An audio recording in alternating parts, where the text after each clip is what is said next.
Marvels is, of course, now opened in theaters, and it has opened to a record low of $47 million in its opening weekend. Now, granted, there are movies that could get made that would pop bottles at making $47 million opening weekend, but this is not any movie. This is an MCU movie. Where prior to this weekend, the lowest opening weekends of all time was The Hulk at 55 and Ant-Man at 57. Well, this blew those away at 47. Now, you guys will remember, it's winning. For a number of weeks, I've been running down the four main points about why I've been saying, guys, this film is going to have some major struggles at the box office. And then you guys remember last week, us sitting here and bringing up all the charts in the AMC theater, showing you empty seats, like an IMAX screen on opening night at 8:30 p.m. with 8 tickets sold. And we actually did a video last week before the movie opened saying this movie's going to open way below projected. And it opened to $47 million. A movie that cost $220 to make and roughly about $100 million they spent to market it. You're talking about a movie that needs to make at bare minimum somewhere in the $450 to $500 million range just to break even.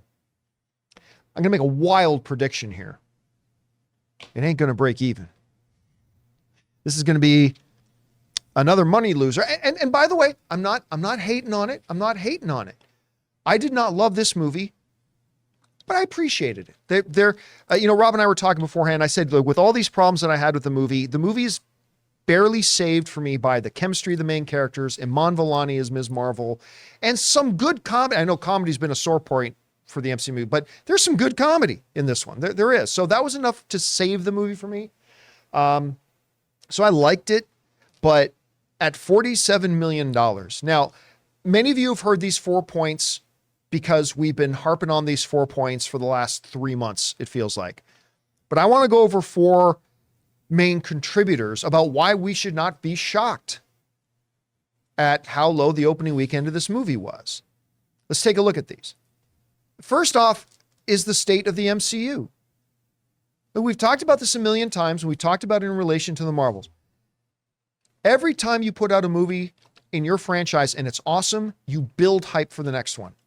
But every time you put out a chapter of your franchise and it's less than what people were hoping it would be, you lower enthusiasm. And the last 4 years, have mostly been Marvel decreasing the enthusiasm its fan base has for their movies. They've had some winners. Shang-Chi, Guardians of the Galaxy 3, they've had some winners. But in the old days, pre-2018, you'd have one underwhelming one for every 4 or 5 bangers that everybody loved. And so they would hit a road bump once in a while with a substandard movie. It was like, you know what? Doesn't matter. That was barely a speed bump for the MCU because they got so much momentum, so much positive hype, they'll be fine. And then they put out 3 more bangers in a row after that. That was fine. But we don't live in that era anymore. We live in a period of time right now where we have gone, as I've said many times, from expecting a Marvel project to be great to now we just hope it's just good. That's where we're at now. That is the reality of where we're at. We no longer go into a Marvel film expecting it to be awesome. We go in hoping it will at least be good. And even then, it doesn't live up to our hopes sometimes. And as we've progressed, the enthusiasm and the hype and the anticipation for new Marvel properties has continued to drop and drop and drop and drop and drop. That's the state of the MCU. That's where we're at right now. Guardians of the Galaxy 3 was great. But if Guardians of the Galaxy 3 had come out in 2018, that movie's a $1.1 billion film. And it did great to make $800 million. Did great to make $800 million. But if that movie came out in 2018, it's a $1.1, $1.2 billion film. But the audience just isn't there anymore. I mean, obviously the audience is still there, but we do not feel that enthusiasm more. We don't feel like it's an event anymore to get out to the next Marvel thing. Number one, because they no longer over deliver like they used to. And number two, there's just so much of it now that it's just not an event watching. So that's the state of the MCU. The second thing that we've talked a lot about over the past couple of months when it comes to the Marvels is a subpar marketing campaign. They just never did anything to get us excited. And when they did, they lied. But I'm not going to go off on that whole rant again. So it was just simply, we talked about it many, many, many times on this show, that they had a pedestrian marketing campaign. And the funny thing is, I mentioned this a little bit earlier, when it comes to the villain, Dar-Ben, there was some interesting stuff you could have put in the trailer. Have her voice going, my world is dying. My people are suffering. Like, just put a little bit of that narration in the trailer, and suddenly we might feel something for this new villain. They didn't, so they failed, and it became a very, very generic, insert comic book cliche here kind of feeling marketing campaign. And, we talked about this with Rebel Moon. The job of trailers is to get you more excited for something. None of the Marvel's trailers got us more excited. So we had the state of the MCU, we've talked about for months. We've talked about the subpar marketing for the Marvels. Also this, look, I'm not trying to make excuses for them, but there is a reason a lot of big movies have moved out of their release dates. It's because the actors strike and the actors couldn't go out and promote the film. Why do you think Dune moved? Dune moved because they couldn't send out their actors to promote the film. And this was the first Marvel film that they weren't able to send out the cast to go out and stump and promote the film. And we have found out over the past 4 months that that is way more important to a film's overall marketing campaign than anybody ever realized. And we've seen the repercussions of some films that didn't push their release dates and suffered. Now, look, is that the difference between a $47 million opening and a $110 million opening? No, but it did have an impact. So you got the state of the MCU, the subpar marketing campaign, the cast couldn't go out to promote the film. But then there's this last one. Average fans have no idea who Monica or Kamala are. Now, somebody once in an open mic brought this up to me, Rob, and it was a point well made, but they asked, well, John, when the Guardians of the Galaxy was first coming out, the first film, nobody knew the Guardians of the Galaxy, right? True enough. The difference, though, that I explained was that everybody knew that these were brand new characters. The average person sitting at home seeing that trailer knew that nobody else knew who they were either. We're all starting from scratch. I'm not behind. But in talking to a couple of friends of mine, and many of you guys wrote into me to tell me the same thing, a lot of average filmgoers who have never seen WandaVision, never saw Ms. Marvel on Disney Plus, suddenly watched these trailers and they felt like they were behind. It felt like, well, people are supposed to know who these two other characters are. I remember Captain Marvel, they did a movie about her, right? Yeah, they did one about her. Okay, yeah, but I don't know who these other two, and it feels like everybody else already knows who they are. Of course, a lot of people didn't, but they promoted this thing as the Marvels, and they promoted it as if people were supposed to know who these characters are. And I think a lot of average film fans looked at that and said, "Oh, I'm behind." One of our regular viewers, Chef Rigo. Chef Rigo! He goes to my gym. We both go to the UFC gym in the mornings, and I remember he even came up to me. He saw me there one morning a week or two ago, and came up and said, "Hey, okay, so should I go see the Marvels because I haven't seen Ms. Marvel? Like, am I?" And I think that is representative of a lot of people. It's like they just felt like, well, if I didn't watch that stuff, I'm going to be lost. And again, is that the difference between a $47 million opening and a $110 million opening? No. But it very well could have been the difference between a $47 million opening and a $58 million opening or $62 million opening. You start now, put that all together with the state of the MCU, subpar marketing campaign, actors not being able to go out to promote, and having trailers that are featuring characters that a lot of average film fans have no idea who they are because they don't have Disney Plus or never watch those shows. We have been saying, Rob, for months that this is a recipe for potential disaster. And the financial disaster, and listen, we're acknowledging this is just the opening weekend. I mean, the opening weekend for the Elemental was disastrous too, and that turned out to be just fine. Yeah, it played. Legs. Maybe that happens with the Marvels. I doubt it, but I'm not going to take away there's a possibility there. It only had its first opening weekend, whatever.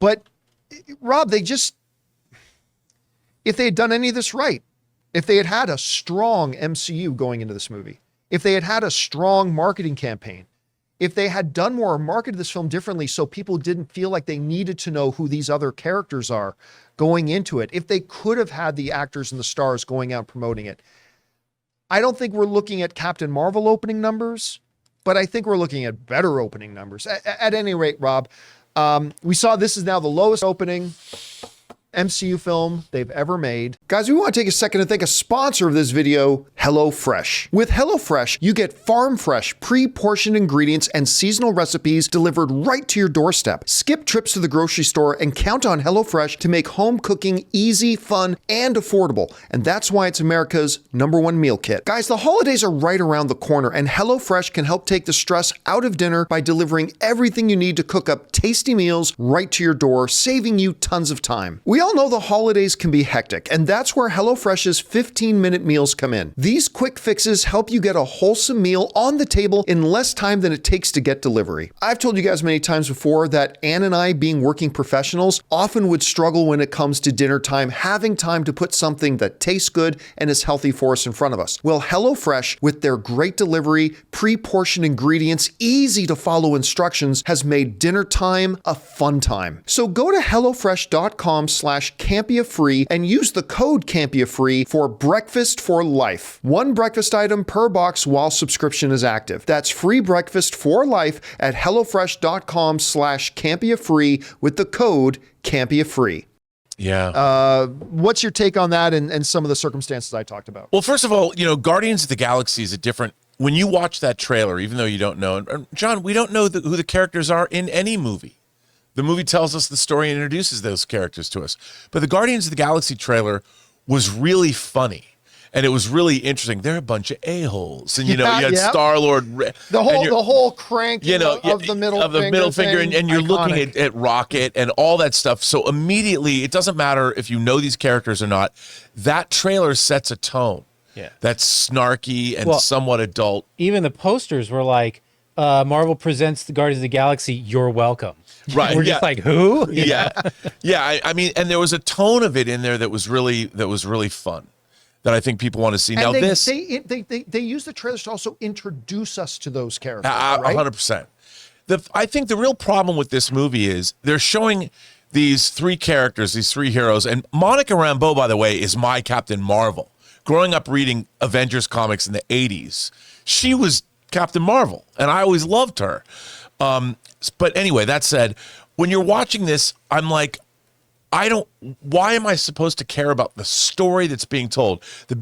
According to the trailers, the big problem in the script is that these three characters are switching powers, and it's like, it's kind of slapsticky. And I didn't really want that from Captain Marvel. I wanted, as I was telling you, I wanted to see the Winter Soldier or the Empire Strikes Back of Captain Marvel's story. And I feel that the story itself that they chose to focus on was not the story that people who enjoy the MCU wanted to see. And I think they could have given us, give Captain Marvel some gravitas and she needed to be defined in this movie. And it felt like she was playing second fiddle to everybody else. And I thought that was an odd choice. That said, the best thing about the movie was the chemistry between the three of them. I agree. And I thought that was a lot of fun. But then give them something that together, give them something that would define the three of them, something that was both personal and, of course, dire. And we could have really invested in it. But as myself, we're now past the 30 mark of MCU movies. Every MCU movie, you got to step up your game.